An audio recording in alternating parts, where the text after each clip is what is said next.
Selamat pagi. Oh, biasanya begini. Selamat pagi. Pak Yohanes kasih komentar nih. Minumnya manis bolehkah? Minumnya manis bolehkah? Pak Yo, justru itu yang kita buang. Jadi tubuhmu itu sudah kebanyakan yang manis. Cukup melihat saya aja udah manis. Justru itu yang kita buang. Gula di dalam tubuh itu yang kita buang. Nasi itu gula, tepung itu gula. Gorengan itu gula yang posisi kondisinya 700 kali lebih gila daripada gula biasa yang diminum. Jajanan itu gula, cemilan itu gula. Gorengan, cemilan, jajanan, tepung, minuman berenergi itu gula. Itu yang kita mau buang, mau dibersihkan dari tubuh, sehingga sel-sel tubuh merestrukturisasi dirinya. Paham nggak maksudnya ya? Jadi itulah sebabnya belajarnya puasa dimulai dari 8 jam tidak makan. Minum itu wajib ya kalau minum ya, karena tubuhmu itu 80% adalah air. Jadi minum itu wajib. Saya tidak pernah ngajari tidak minum. Saya hanya ngajari tidak makan. Ya betul. Kalau saya ngajari tidak makan ya. Minum harus, karena minum dibutuhkan oleh tubuh. Tapi minum pun yang saya anjurkan ya minum racikan makcin, minum suplemen, ya itu yang saya anjurkan. Kalau minum air putih gimana Pak? Ya monggo dicoba kalau kuat, karena air putih itu kan tidak ada nutrisinya. Kalau mau nutrisi ya suplemen, seperti yang saya anjurkan liposomal glutathione diminumnya pagi bangun tidur, probiotik D3K2, MCT oil, royal jelly, propolis, magnesium, itu yang diminum. Nggak harus semuanya. Nggak harus semuanya. Kalau punya duit, tujuh-tujuhnya diminum, monggo silahkan. Kayak saya, ketika saya mendapatkan keuntungan dari afiliasi saya langsung beli suplemennya. Saya habiskan untuk beli suplemen. Karena itu yang paling terbaik untuk investasi ke diri sendiri. Saya beli suplemen. Sekali beli suplemen sekitar 2.700.000. Tapi setelah itu 2 bulan saya nggak membeli lagi. Ya saya ngumpulin duit lagi di situ. Tujuannya buat apa? Ya karena memang investasi yang paling mahal di muka bumi ini adalah investasi kesehatan.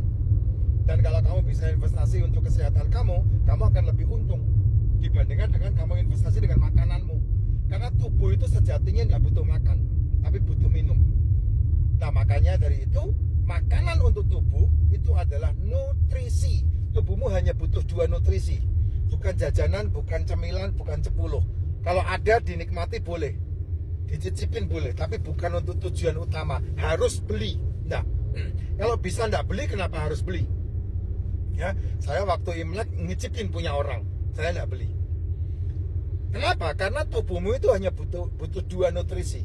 Yang pertama adalah nutrisi mikro, itu vitamin dan mineral.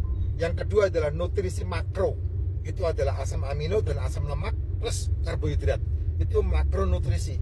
Cuman permasalahannya nutrisi mikro kamu nggak perhatikan, nutrisi makronya hanya karbohidratnya aja yang kamu perhatikan. Makanya makananmu lebih banyak gula ketimbang dengan asam amino dan asam lemaknya. Sementara kamu diajari sama tukang obat untuk membenci asam amino, untuk membenci asam lemak. Kalau kamu makan telur sama kuningnya, kamu dibilangin hati-hati kolesterol. Kamu makan daging, dikasih jari, hati-hati kolesterol. Padahal sel tubuhmu itu makanannya. Telur, ikan, daging, seafood bisa dipecah menjadi karbo dalam tubuh. Jadi kamu tidak perlu mengasupkan karbo, tidak perlu mengasupkan nasi, tidak perlu mengasupkan tepung, tidak perlu mengasupkan gula-gulaan dalam tubuh, karena energimu bisa dipecah dari lemak dalam tubuh. Dan lemak dalam tubuhmu itu berlimpah. Itu sebabnya tadi saya membuat konten, kalau sampai kamu nggak makan terus lemes, gemeteran, tuh kalau saya biarin. Wah bagus itu. Saya tinggal duduk, relax, saya ambil napas panjang, saya tahan 4 hitungan, lepaskan. Saya lakukan itu 3 kali, setelah itu udah pulih lagi. Kenapa? Karena waktu kamu gemeteran itulah waktu di mana tubuhmu itu memperbaiki fungsi dalam dirinya. Namanya restrukturisasi. Oh, udah berkali-kali saya ngomong nih masalah restrukturisasi. restrukturisasi itu. Restrukturisasi sel hanya bisa dilakukan ketika kamu mengasupkan nutrisi ke dalam tubuh atau kamu mematikan asupan dalam tubuh. Itulah sebabnya penyakit yang paling besar yang mengeruk dana BPJS sampai 60 triliun per tahun itu adalah metabolik.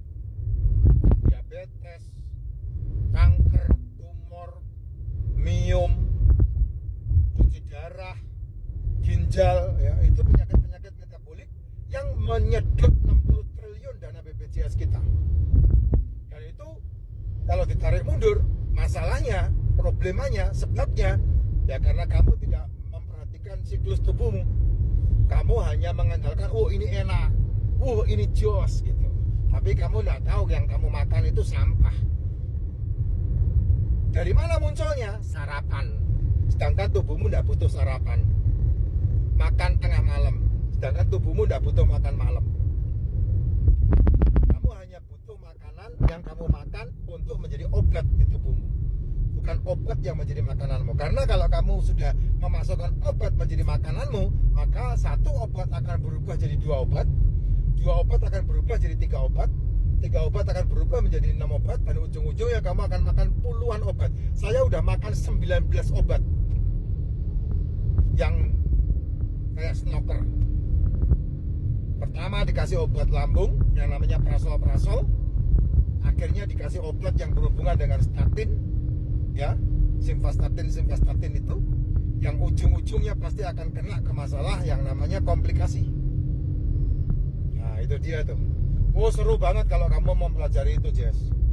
Dan ujung-ujungnya pasti innalillahi. Ya memang sih seluruhnya manusia itu ditakdirkan untuk hidup hanya satu kali dan setelah itu mati dan kemudian dihakimi, betul. Tapi kalau kamu matinya gara-gara kebanyakan obat, ya moh aku.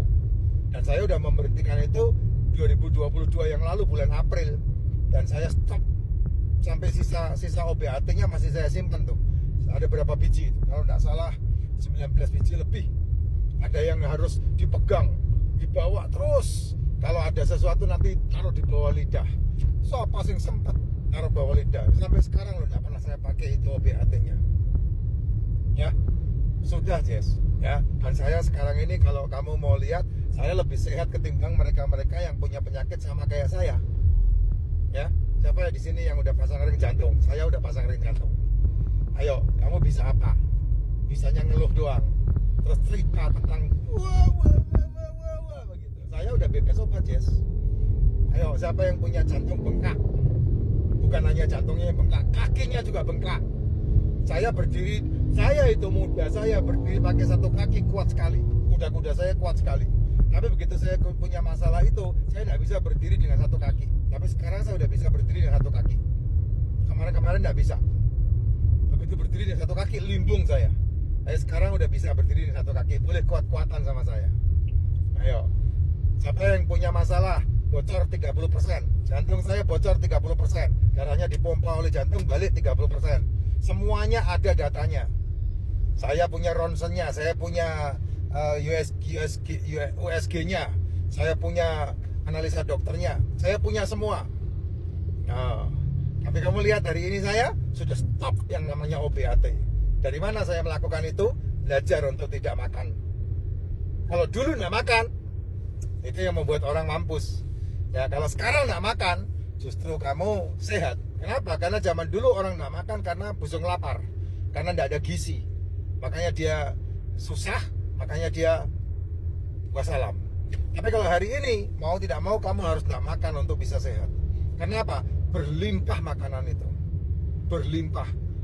Ya, berlimpah. Jakarta yang dulu Jakarta itu kalau lebaran puasa.